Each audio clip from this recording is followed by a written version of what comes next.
Assalamualaikum warahmatullahi wabarakatuh. Alhamdulillahirabbil alamin. Allahumma sholli ala sayyidina Muhammad wa ala ali sayyidina Muhammad. Yang kami banggakan seluruh mahasiswa Universitas Siddhartha Pasuruan. Mudah-mudahan kita semua semakin bertambah aktivitas, semakin semangat dalam menjalankan ibadah dan semangat belajar di rumah dan bertemu lagi setelah pandemi COVID-19 selesai. Amin ya rabbal alamin. Baiklah, pada kesempatan ini saya akan menjelaskan salah satu materi mata kuliah tentang sistem hukum Indonesia. Sebelumnya kita harus memahami dulu apa definisi sistem.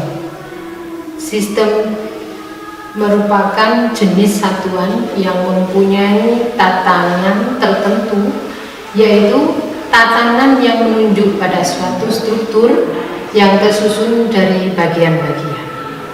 Pengertian yang kedua adalah suatu rencana, metode atau prosedur untuk mengerjakan sesuatu. Itu sistem menurut Short dan Voice. Berikutnya adalah hukum. Sudikno Mertokusumo mendefinisikan hukum adalah sistem. Jadi hukum itu sudah merupakan sistem. Namun hukum bukan sekedar peraturan yang berdiri sendiri. Namun hukum bukan sekedar peraturan yang berdiri sendiri, akan tetapi suatu peraturan hukum mempunyai hubungan yang sistematis dengan peraturan-peraturan yang lainnya. Hukum merupakan sistem, berarti hukum merupakan tatanan, satu kesatuan yang utuh terdiri dari bagian-bagian atau unsur-unsur yang saling berkaitan erat satu sama lain. Jadi sistem hukum adalah suatu kesatuan yang terdiri atas unsur-unsur, mempunyai interaksi satu sama lain dan bekerja sama untuk mencapai tujuan kesatuan tersebut. Nah, adapun tujuan hukum adalah untuk mencapai keadilan, untuk kepastian atau kepastian hukum, kemanfaatan dan ketertiban hukum. Jadi adalah 4 tujuan hukum yang menjadi tujuan utama bagi tegaknya penegakan hukum di Indonesia. Adapun komponen-komponen sistem hukum ada 4 bagian. Yang pertama, komponen jiwa bangsa. Jiwa bangsa ini adalah konsep yang dibawa oleh von Savigny, madhab hukum sejarah, yang mengatakan bahwa hakikat dari sistem hukum adalah cermin jiwa rakyat atau bangsa dalam memahami dan menaati hukum. Istilah jiwa bangsa ini dikembangkan oleh muridnya Pukta dengan nama Volksgeist, atau yang berarti jiwa bangsa. Von Savigny juga mengatakan bahwa hukum seperti bahasa. Semua bangsa kita tahu mempunyai bahasanya sendiri-sendiri, sebagai alat komunikasi antar sesama. Maka hukum pun demikian dalam memberi sebuah masyarakat, dalam mengamankan tatanan kehidupan bermasyarakat, itu punya konsepnya sendiri. Jadi setiap masyarakat pasti ada hukum. Itu yang dikemukakan oleh Tullius Cicero, bahwa ubi societas ibi ius, di mana ada masyarakat, di situ ada hukum.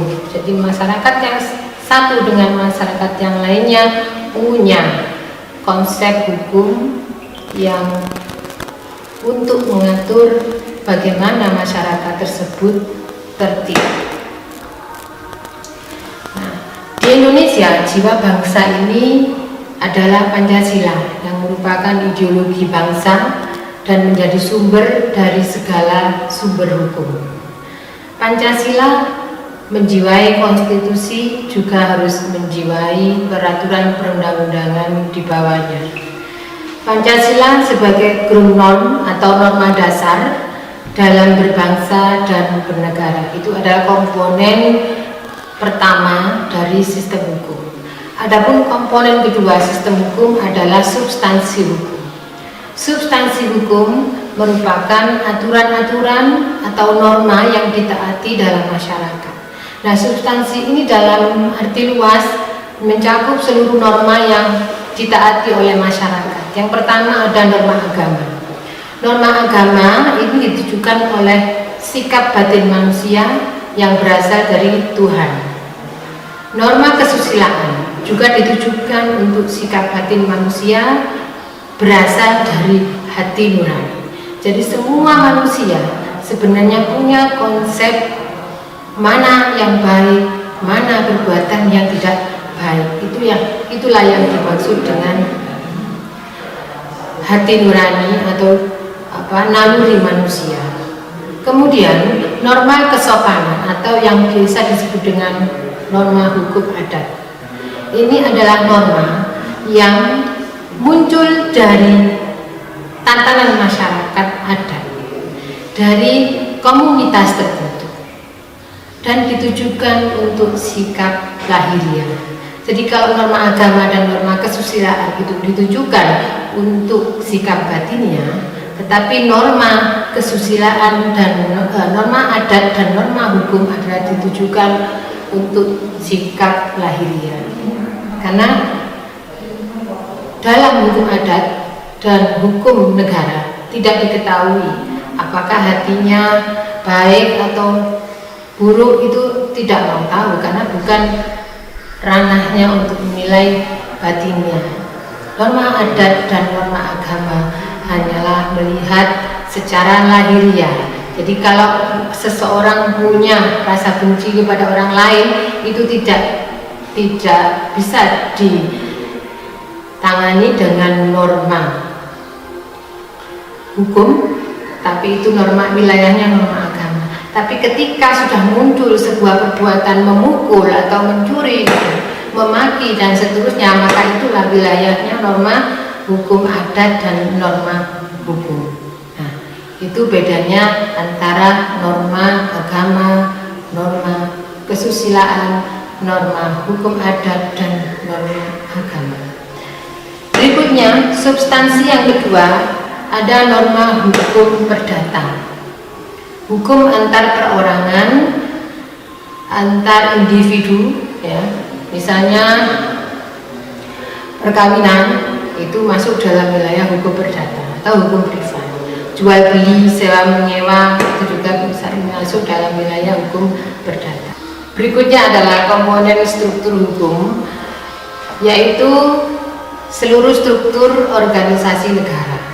Tidak hanya aparat penegak hukum yang menjadi struktur hukum, tapi legislatif sebagai pembentuk undang-undang bersama eksekutif juga bagian dari struktur hukum. Kenapa? Karena masyarakat melihat legislatif dan eksekutif itu bagian dari hidden kurikulumnya hukum. Kalau mereka taat pada hukum, maka masyarakat pun juga akan mengikuti. Tapi kalau tidak, maka masyarakat pun juga akan meremehkan hukum. Jadi tugas hukum bukan hanya yudikatif, bukan hanya kepolisian, bukan hanya kejaksaan, bukan hanya kehakiman, akan tetapi tugas penegakan hukum juga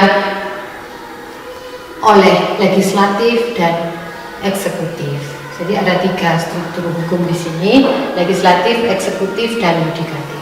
Yang terakhir adalah komponen budaya hukum, di mana komponen budaya hukum ini adalah kebiasaan orang atau kelompok dalam mematuhi hukum. Nah, pertama kali sebagai pemuda mengenal hukum itu ada di keluarga. Jadi keluarga juga bagian dari lembaga yang turut menertibkan hukum. Jadi seseorang generasi bangsa juga akan taat hukum ketika dalam keluarga telah mengamalkan nilai-nilai hukum. Berikutnya yang di atasnya keluarga adalah lembaga pendidikan. Lembaga pendidikan di sini tidak hanya formal tapi juga non formal. Lembaga pendidikan di situ ada guru, di situ ada kepala sekolah yang menjadi contoh bagi siswanya untuk mentaati hukum. Perguruan tinggi juga demikian, ada dosen, ada struktur perguruan tinggi dari rektor sampai seluruhnya yang ada di lembaga perguruan tinggi juga bagian dari komponen hukum, yaitu pembudayaan hukum. Nah, jadi mari kita merubah pemikiran kita bahwa hukum bukan hanya tanggung jawabnya yudikatif, tetapi penegakan hukum itu dibudayakan melalui keluarga, kemudian lembaga pendidikan, dan masyarakat. Nah, organisasi kemasyarakatan pun juga menjadi bagian dari pembudayaan hukum, karena tokoh-tokoh agama maupun tokoh-tokoh masyarakat itu juga menjadi panutan bagi generasi bangsa kita untuk mentaati hukum, tertib hukum. Terima kasih, mudah-mudahan pembahasan sistem hukum Indonesia kali ini bermanfaat untuk mahasiswa Universitas Yogyakarta juga pemirsa Yogyakarta Official. Wassalamualaikum warahmatullahi wabarakatuh.